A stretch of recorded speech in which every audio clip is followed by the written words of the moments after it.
Hello दोस्तों, welcome to Guruji classes. आज हम लोग डीएलएड सेकंड सेमेस्टर का विषय सामाजिक अध्ययन का पहले दिन का वीडियो बना रहे हैं, जिस पर आज हम लोग सबसे पहले भूगोल को स्टार्ट कर रहे हैं, जिस पर पहला टॉपिक है प्राकृतिक शक्तियाँ एवं स्थलमंडल। चलिए स्टार्ट करते हैं। प्राकृतिक शक्तियाँ एवं स्थलमंडल। प्राकृतिक शक्तियाँ एवं स्थलमंडल। सबसे पहले हमें ये जानना है कि प्राकृतिक शक्तियाँ क्या हैं। प्राकृतिक शक्तियाँ मतलब कि प्रकृति की शक्तियाँ, वह शक्तियाँ जो पृथ्वी के धरातल को प्रभावित करती हैं, वह सब प्राकृतिक शक्तियाँ होती हैं। प्राकृतिक शक्तियाँ दो तरीके की होती हैं, एक आंतरिक शक्तियाँ, एक बाह्य शक्तियाँ। आंतरिक शक्तियाँ जो पृथ्वी के धरातल को अंदर से प्रभावित करती हैं, वह सब आंतरिक शक्तियाँ होती हैं। और बाह्य शक्तियाँ जो पृथ्वी के धरातल को बाहरी से प्रभावित करती हैं, वो सब बाह्य शक्तियाँ होती हैं। कुछ एग्जाम्पल हैं आंतरिक शक्तियों के। पहला हो गया ज्वालामुखी, दूसरा हो गया भूकंप। और बाह्य शक्तियों के एग्जाम्पल हैं जल, वायु, हिम, ताप, जीव जंतु, यह सब बाह्य शक्तियाँ होती हैं। चलिए नेक्स्ट टॉपिक देखते हैं। सूर्य, पृथ्वी, चंद्रमा की गतियों में अंतर संबंध बताइए। तो सूर्य सौर परिवार का मुखिया है और पृथ्वी एक ग्रह है। पृथ्वी सूर्य के चारों ओर चक्कर लगाती है। सूर्य की खुद की कोई ऊर्जा एवं प्रकाश नहीं है, वह सूर्य की ऊर्जा एवं प्रकाश से प्रकाशित होता है, जिसके कारण इसमें जीवन संभव है। तो यह सूर्य और पृथ्वी के बीच में अंतर संबंध हो गया। दूसरा चंद्रमा। चंद्रमा पृथ्वी का एकमात्र उपग्रह है जो कि पृथ्वी के चक्कर लगाता है, साथ ही साथ वह सूर्य के भी चक्कर लगाता है, परंतु चंद्रमा में वायुमंडल का अभाव है, जिसके कारण वहां जीवन नहीं होता है। यह चंद्रमा और पृथ्वी के बीच में अंतर संबंध हो गया। चलिए दोस्तों आगे देखते हैं। चंद्रमा की विशिष्ट गतियां। तो चंद्रमा की तीन विशिष्ट गतियां हैं। सबसे पहला चंद्रमास। चंद्रमास कब होता है दोस्त? तो चंद्रमास उस समय को कहा जाता है जब एक पूर्ण चंद्र जब निकलता है, उसके अगले पूर्ण चंद्र के जो बीच की दूरी होती है, बीच का जो समय होता है, उसको हम लोग चंद्रमास कहते हैं। मतलब कि एक पूर्ण चंद्र से लेकर के अगले पूर्ण चंद्र के बीच का जो समय होता है, उसको हम लोग चंद्रमास कहते हैं। वह समय कितने दिन का होता है दोस्तों? वह समय होता है 29 दिन 12 घंटे 44 मिनट। और दोस्तों चंद्र वर्ष किसे कहते हैं? चंद्र वर्ष मतलब 12 चंद्र मासों के समूह को हम लोग चंद्र वर्ष कहते हैं। ये हो गया आपका चंद्रमास। दोस्तों सबको समझ में आ गया होगा। दूसरा देखते हैं परिक्रमण एवं घूर्णन। जो चंद्रमा है वो दीर्घ वृत्ताकार में पृथ्वी के चक्कर लगाता है, जिसकी अवधि कितनी है? अवधि कितने समय पे? 27 दिन 7 घंटे 43 मिनट में वो लगाता है। ये परिक्रमण एवं घूर्णन हो गया दोस्तों। और तीसरा होता है गतियां सूर्य के सापेक्ष गति, मतलब कि पृथ्वी के साथ साथ वो सूर्य के भी चक्कर लगाता है। ये तीसरा हो गया। ये आपका चंद्रमा की विशिष्ट गतियां हो गई दोस्तों। आगे देखते हैं। अब हम लोग समझेंगे चंद्रमा की कलाएं। तो फेजेज ऑफ मून, मतलब जिसको इंग्लिश में कहते हैं। सूर्य का प्रकाश धरातल से परिवर्तित होकर के पृथ्वी से दिखाई पड़ता है। मतलब कि चंद्रमा का भी अपना कोई प्रकाश एवं ऊर्जा नहीं है, वह सूर्य के प्रकाश से प्रकाशित होता है।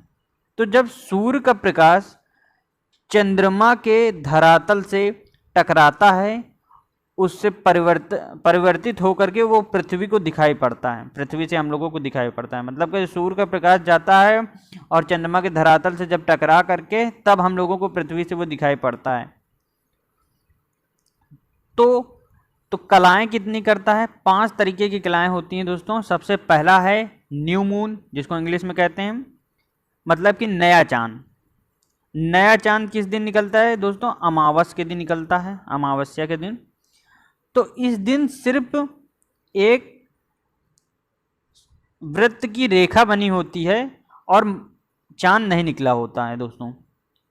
उसके बाद दूसरा मून होता है क्रीसेंट मून, जिसको वर्धमान चांद कहा जाता है, जिस पर थोड़ा सा चांद निकला होता है, मतलब कि आधे मून से कम और नए नए चांद से ज़्यादा, आधे चंद्रमा से कम और नए चांद से ज़्यादा, उसको वर्धमान चांद बोलते हैं।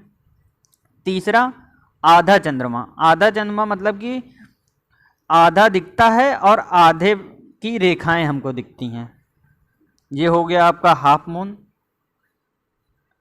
गिबस मून, इसको हिंदी में भी दोस्तों गिबस चांद कहा जाता है, जिस पर कि सिर्फ थोड़ा सा रह करके नहीं तो पूरा चंद्रमा दिखता है। और फुल मून, पूरा चांद, वह पूरा चांद जो होता है वो पूर्णिमा के दिन निकलता है, जिस दिन पूरा चांद निकलता है दोस्तों, पूरा हम लोगों को दिखाई देता है। फिर उसके बाद यही कलाएं आ जाती हैं, फिर वही न्यू मून आ जाता है, नया चांद अमावस्या के दिन। तो यही प्रोसेस दोस्तों चलता रहता है, इसी को हम लोग चंद्रमा की कलाएं कहते हैं। ये तो हो गया आपका चंद्रमा की कलाएं, फेजेज ऑफ मून। नेक्स्ट हम लोग देखेंगे ग्रहण, इक्लिप्स जिसको इंग्लिश में कहते हैं। सबसे पहले हम लोग चंद्र ग्रहण देखेंगे और फिर समझेंगे दोस्तों, ज्योग्राफी भूगोल में हम लोगों को समझना है, रटना नहीं है। इस पर हम लोगों को अगर हमने समझ लिया तो उसको हम लोग अपने शब्दों में वहाँ पर लिख सकते हैं। तो चलिए स्टार्ट करते हैं। चंद्र ग्रहण, चंद्र ग्रहण मतलब लूनर इक्लिप्स, जो कि हमेशा पूर्णिमा के दिन होता है, जब सूर्य और चंद्रमा के बीच में, जब सूर्य और चंद्रमा के बीच में कौन आ जाता है दोस्तों, पृथ्वी आ जाती है, जिसके कारण चंद्रमा में प्रकाश नहीं पहुंच पाता। ये देखिए, ये सूर्य का जो प्रकाश है पृथ्वी बीच में आ गई, तो चंद्रमा में उसका प्रकाश नहीं पहुंच पा रहा है, ठीक है, चंद्रमा के ऊपर से नीचे से निकल जा रहा है। तो जब सूर्य का प्रकाश चंद्रमा तक नहीं पहुंच पाता है और बीच में पृथ्वी है, तो मतलब कि पृथ्वी की उपछाया किस पर पड़ रही है, चंद्रमा पर पड़ रही है, तब हम लोग कहते हैं कि चंद्र ग्रहण हो रहा है।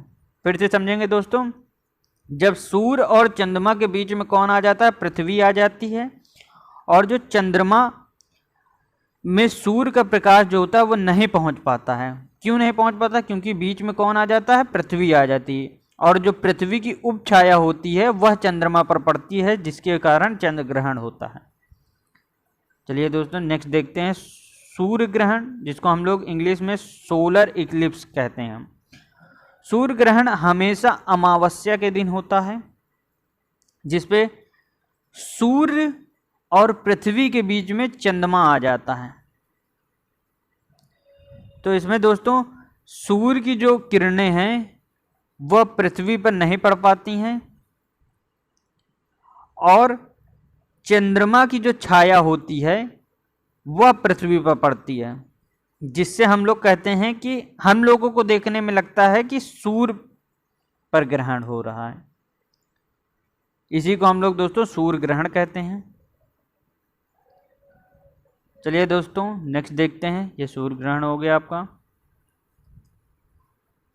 पृथ्वी के प्रमुख परिमंडल, पृथ्वी में कितने परिमंडल हैं दोस्तों, 4 परिमंडल हैं, उनको अभी हम लोग देखेंगे। सबसे पहले तो ये देखेंगे संपूर्ण सौर मंडल। संपूर्ण सौर मंडल में सूर्य जो है वह सौर परिवार का मुखिया है, और पृथ्वी ऐसा ग्रह है जिस पर जीवन पाया जाता है, एकमात्र ग्रह जिस पर जीवन पाया जाता है, क्योंकि वह सूर्य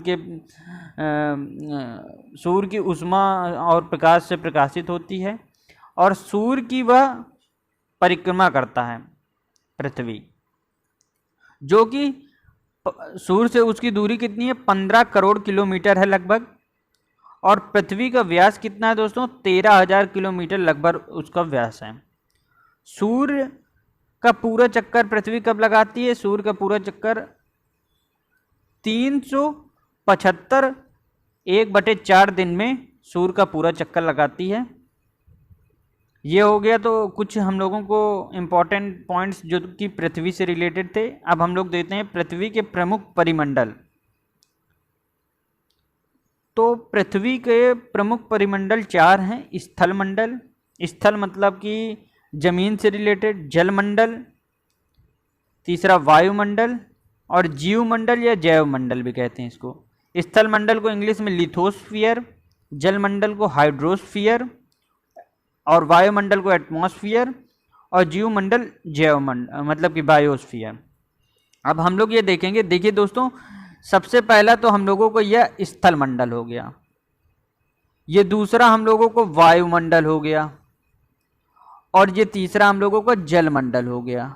जहां पर ये तीनों मिलते हैं उसी को हम लोग दोस्तों कहते हैं जीवमंडल। मतलब कि जहां पर ये तीनों पाए जाते हैं, जहां पर जीवन है, मतलब जहां पर स्थल मिलेगा, जल मिलेगा और वायु मिलेगा, वहीं पर तो जीवन पाया जाएगा, वहीं पर तो हम लोग रहेंगे, मानव रहेगा, जीव जंतु रहेंगे, इसीलिए उसको हम लोग जीवमंडल कहते हैं, बायोस्फीयर। ये बहुत ही सिंपल था दोस्तों। चलिए आज हम लोग सिर्फ स्थल मंडल को देखेंगे। स्थल मंडल लिथोस्फीयर। स्थल मंडल क्या है? पृथ्वी का धरातली भाग, मतलब पृथ्वी में जितने भी जमीन से रिलेटेड भाग है वह सब जिस पे मानव रहते हैं, जीव जंतु रहते हैं, महाद्वीप व महासागर बने हुए हैं, वह सब क्या है? वही सब आपका स्थल मंडल है। मतलब कि पृथ्वी का धरातली भाग जिस पर मानव है, जीव जंतु हैं, महाद्वीप व महासागर हैं, वही सब आपका स्थल मंडल है, लिथोस्फीयर। अब स्थल मंडल का जो ऊपरी भाग, मतलब जमीन का जो ऊपरी भाग है, उसको हम लोग क्या कहते हैं? भूपटल कहते हैं या भूपर्पटी कहते हैं। ये तो एक पॉइंट हो गया दोस्तों। नेक्स्ट पॉइंट, भूभाग। जो स्थल मंडल में भूभाग है वो 29% भूभाग है और इसमें क्या पाए जाते हैं? इसमें मृदा एवं सैल पाई जाती है। सैल मतलब होता है चट्टाने, मिट्टी और चट्टाने पाई जाती हैं। तो दोनों, यही दोनों टॉपिक हम लोग दोस्तों अब देखेंगे, मृदा और सैल, जिनसे क्वेश्चन बन जाते हैं। सबसे पहले हम लोग मृदा देखते हैं, मृदा क्या होता है। चलिए स्टार्ट करते हैं दोस्तों, इसको समझेंगे बिल्कुल अच्छे से। पृथ्वी का वह भाग, यह पृथ्वी है आपका दोस्तों, और इसका वह भाग जिसपे क्या पाई जाती हैं? दो चीजें पाई जाती हैं, चट्टाने प्लस जीवधारी के सड़े गले अवशेष। पृथ्वी का, ये पृथ्वी है दोस्तों, इसका वह भाग जिसमें क्या पाया जाता है? चट्टाने पाई जाती हैं प्लस जीवधारियों के सड़े गले अवशेष पाए जाते हैं, निर्मित होते हैं। मतलब पृथ्वी के वह भाग में जिस पे चट्टाने और जीवधारियों के सड़े गले अवशेष निर्मित होते हैं, बनते हैं, उसी को हम लोग क्या कहते हैं दोस्तों? मृदा कहते हैं। ये डिफिनीशन भी आप लोगों को लर्न हो गई, 1 मार्क्स में पूछ ली जाएगी, आप लोग आसानी से लिख सकेंगे। फिर से एक बार देखेंगे, पृथ्वी का वह भाग जिस पर चट्टाने प्लस जीवधारियों के सड़े गले अवशेष निर्मित होते हैं, उसी को हम लोग क्या कहते हैं? मृदा कहते हैं। नेक्स्ट, कितने तरीके की जैविक घटक, मतलब कि मृदा के कितने घटक हैं? 2 हैं, एक जैविक एक अजैविक। जैविक मतलब इंग्लिश में बायोटिक कंपोनेंट और दूसरा अबायोटिक कंपोनेंट, आप लोगों ने सबने पढ़ा होगा, फिर भी हम लोग देख लेते हैं। बायोटिक होता है जीव जंतुओं से प्राप्त पदार्थ, जो हमें जीव जंतुओं से पदार्थ प्राप्त होते हैं वह सब बायोटिक कंपोनेंट होते हैं। और अबायोटिक होते हैं जैसे कि खनिज पदार्थ, कैल्शियम, पोटेशियम, जो सब हमें जीव जंतुओं से नहीं प्राप्त होते हैं वह सब अजैविक होते हैं। इसमें खुद ही बता रहा है, जैविक मतलब कि जीव जंतुओं से, अजैविक मतलब कि जीव जंतुओं से नहीं, आ मतलब लग गया नहीं। चलिए दोस्तों आगे देखते हैं। अब हम लोग देखेंगे अपना दूसरा टॉपिक, सैल। सैल या चट्टाने, इसको इंग्लिश में रॉक कहते हैं। इसकी भी डिफिनीशन बिल्कुल सरल है। ये देखिए आपका भूगर्भ है, ये गर्भ के नीचे हम लोग बना रहे हैं, ठीक है। भूगर्भ तथा धरातल भी यही है। भूगर्भ तथा धरातल के ऊपर, मतलब इसके, ये भूगर्भ और धरातल है, इसके ऊपर पाए जाने वाले पदार्थ को हम लोग क्या कहते हैं? ये जो पदार्थ है इसको क्या कहते हैं हम लोग? सैल या चट्टान कहते हैं। फिर से समझेंगे दोस्तों। भूगर्भ, भूगर्भ ये आपका भूगर्भ हो गया, ये आपका धरातल हो गया, ठीक है। भूगर्भ और धरातल, इसके ऊपर क्या पाया जाता है? इसके ऊपर पाए जाने वाले पदार्थ को हम लोग क्या कहते हैं? सैल कहते हैं या चट्टान कहते हैं। बिल्कुल सरल डिफिनीशन है दोस्तों। भूगर्भ तथा धरातल के ऊपर पाए जाने वाले पदार्थ को शैल एवं चट्टान कहते हैं। ये तो हम लोगों को डिफिनीशन हो गए। अब हम लोगों को देखना है कितने तरीके की चट्टानें होती हैं। तो चट्टानें दोस्तों हम लोगों की 3 तरीके की होती हैं। सबसे पहली होती आग्नेय, दूसरी होती अवसादी और तीसरी होती रूपांतरित। आग्नेय चट्टान सबसे पहले हम लोग देखेंगे। देखिएगा, इसको हम लोग समझेंगे, सबसे पहले समझेंगे और फिर उसके बाद आप लोगों को अपने आप से आ जाएगा। देखिए, ये आपकी ज्वालामुखी है, ठीक है, ये ज्वालामुखी है। ज्वालामुखी में एक छिद्र होता है जिससे लावा निकलता है, जिसको हम लोग मैग्मा कहते हैं। क्या कहते हैं? मैग्मा। वो लावा निकला, वो लावा निकलने के बाद वो ठंडा होकर के जम जाता है, ठीक है। तो जो वो ठंडा होकर के जमता है, उससे जो चट्टानें बनती हैं उनको क्या कहा जाता है? आग्नेय चट्टानें या आग्नेय शैल। मैग्मा का लावा निकलता है और उससे उसको ठंडा होने के बाद जो चट्टानें निर्मित होती हैं उसको हम लोग कहते हैं आग्नेय चट्टानें। दूसरा अवसादी चट्टानें। देखिए दोस्तों, अवसादी चट्टानें होती हैं जब आग्नेय चट्टानें, जो पिछली वाली चट्टानें, ये आग्नेय चट्टानें जब टूट टूट करके एक स्थान से दूसरे स्थान पर जम जाती हैं, मतलब कि ये जो आग्नेय चट्टानें थी ये टूट टूट करके दूसरी जगह गईं और वहाँ जा कर के जम गईं, तो उसको हम लोग क्या कहते हैं? अवसादी चट्टानें कह देते हैं, ठीक है दोस्तों। ये सब किस कारण होता है? ये सब ताप दाब के कारण होता है। फिर इसके बाद अब रूपांतरित चट्टानें, जब अवसादी चट्टानें ताप और दाब के कारण, ताप और दाब मतलब कि ऋतु, जैसे ठंडी आई, चट्टान में ताप पड़ा और फिर अचानक से उस पर बारिश हो गई जिसकी वजह से ताप और दाब हुआ। मतलब कि तेज धूप थी और उस पर पानी डाल दिया गया, बारिश हो गई, जिसके कारण जो चट्टान है वो छोटे छोटे टुकड़ों में बिखर गई। कौन सी चट्टान? अवसादी चट्टान छोटे छोटे टुकड़ों में बिखर गई, वह एक चट्टान का रूप ले लेती है, मतलब कि उससे भी ज़्यादा छोटे छोटे टुकड़ों में बिखर गए, जिसको हम लोग क्या कहते हैं? रूपांतरित चट्टान कहते हैं। और ताप और दाब के कारण होता है, ठीक है दोस्तों। ये हम लोगों ने 3 चट्टानें पढ़ी। सबसे पहले आग्नेय, दूसरी अवसादी, तीसरी रूपांतरित चट्टान। आग्नेय चट्टान जब लावा या मैग्मा निकलता है और वह जम जाता है, जिसके कारण जो चट्टान बनती है उसको हम लोग कहते हैं आग्नेय चट्टान। दूसरी अवसादी, जब आग्नेय चट्टान छोटे छोटे टुकड़ों में विभाजित होकर के दूसरे स्थान पर पहुंच जाती है उसको हम लोग अवसादी चट्टान कहते हैं। और रूपांतरित चट्टान होती हैं जब अवसादी चट्टानें ताप और दाब के कारण और छोटे छोटे टुकड़ों में बिखर करके चट्टान बन जाती है, उसको हम लोग रूपांतरित चट्टानें कहते हैं। ये हो गया आपके दोस्तों चट्टानें, उसको हम लोग एक बार फिर से अच्छे से देखेंगे। आग्नेय चट्टान, सबसे पहला आग्नेय चट्टान जो कि पृथ्वी मैग्मा लावा के ठंडे होने के स्वरूप बनी है। मतलब कि जो ज्वालामुखी में छिद्र होता है उससे मैग्मा या लावा निकलता है, जिसके जमने से बनती है, जो ठंडा हो जाता है उसके बाद बनती है। उसके बाद आग द्वारा बनी चट्टानें, जैसे कि आग द्वारा कौन कौन सी चट्टानें बनी होती हैं दोस्तों? मतलब कि आग, मतलब कि वो जब जम जाती है तो उसके बाद जो चट्टानें उनको क्या कहते हैं? जैसे कि इसमें एग्जांपल हो गए ग्रेनाइट, बेसल्ट आदि, ये सब आपके आग्नेय चट्टानों के एग्जांपल हो गए। आग्नेय चट्टानें दोस्तों 2 प्रकार की होती हैं, एक अंतःवेदी, एक बाह्यवेदी। अंतःवेदी जो अंदर की सतह में रहती हैं, मतलब, और बाह्यवेदी जो सतह के नीचे रहती हैं, ठीक है दोस्तों। इससे ज़्यादा क्वेश्चन नहीं बनता, बस इसको हम लोग हल्का सा समझेंगे। दूसरा, अवसादी चट्टानें या अवसादी शैल या परतदार चट्टान होती है, इसको परतदार चट्टान भी कहते हैं। यह निर्माण परत के जमने से, मतलब कि जो बनी हुई आग्नेय चट्टान है उसके जमने से ये बनती है, उसको हल्का हल्का टूट जाती है तब बनती है। आग्नेय चट्टानों के क्षरण द्वारा बनी होती है। ये देखिए दोस्तों आ गया, आग्नेय चट्टानों के क्षरण मतलब कि उसके टूटने से बनती है अवसादी शैल चट्टान। ठीक है, अब रूपांतरित और कायांतित चट्टान देखेंगे, दोनों नाम कहे जाते हैं इनको। सबसे पहले अन्य चट्टानों के रूप में परिवर्तन द्वारा बनी होती है। जिस तरह और सभी चट्टानें होती हैं बनती हैं उसी प्रकार यह भी बनती है।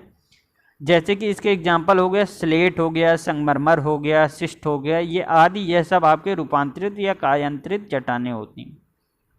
ये आप लोगों का मृदा एवं शैल कंप्लीट हो गया, जिससे कभी कभी दोस्तों क्वेश्चन बन जाते हैं डीएलएड में। उसके बाद हम लोग देखते हैं स्थल मंडल पर महाद्वीप। दोस्तों आपके सेकेंड सेमेस्टर में स्थल मंडल पर महाद्वीप से सिर्फ क्वेश्चन यही पूछा जा सकता है कि कितने तरीके के होते हैं, और आपके में ये नहीं पूछा जाएगा कि इनको डिस्क्राइब कीजिए, या आपके पहले सेमेस्टर के उसमें था कि कितने तरीके के महाद्वीप हैं उनको डिस्क्राइब कीजिए, या आपसे पूछ लिया गया यूरोप महाद्वीप कहाँ पर है उसके बारे में अपने शब्दों में लिखिए। इसमें सिर्फ ये पूछे जाएंगे कि कितने प्रकार के महाद्वीप हैं। तो यही आपको सिर्फ लर्न करने हैं। सबसे पहला एशिया महाद्वीप और सबसे बड़ा महाद्वीप है, फिर इसके बाद यूरोप, इससे छोटा महाद्वीप कौन सा है, यूरोप महाद्वीप है। तीसरा अफ्रीका महाद्वीप, फिर तीसरे नंबर पे छोटा जो है वो अफ्रीका महाद्वीप है। फिर उत्तरी अमेरिका महाद्वीप, अफ्रीका महाद्वीप से छोटा कौन सा है, उत्तरी अमेरिका महाद्वीप। फिर दक्षिणी अमेरिका महाद्वीप, उत्तरी अमेरिका से छोटा कौन सा है, दक्षिणी अमेरिका महाद्वीप। फिर अंटार्कटिका महाद्वीप, ये दक्षिणी अमेरिका से महाद्वीप से छोटा है। फिर ऑस्ट्रेलिया महाद्वीप जो सबसे छोटा है। ये आपके 7 महाद्वीप है जिनको आप लोगों को सीरियल वाइज पढ़ने हैं, जिससे आपको ये पता रहेगा कि यह सबसे बड़ा है, फिर यह सबसे बड़ा है, फिर यह सबसे बड़ा है, फिर यह सबसे बड़ा। ये दोस्तों आपका पहले दिन का वीडियो हो गया, जिसमें हम लोगों ने प्राकृतिक शक्तियाँ एवं स्थल मंडल देखा। अब कल के वीडियो में हम लोग पृथ्वी के धरातल को प्रभावित करने वाले कारकों का वीडियो देखेंगे। आज का वीडियो दोस्तों बस इतना ही। Thank you for watching video.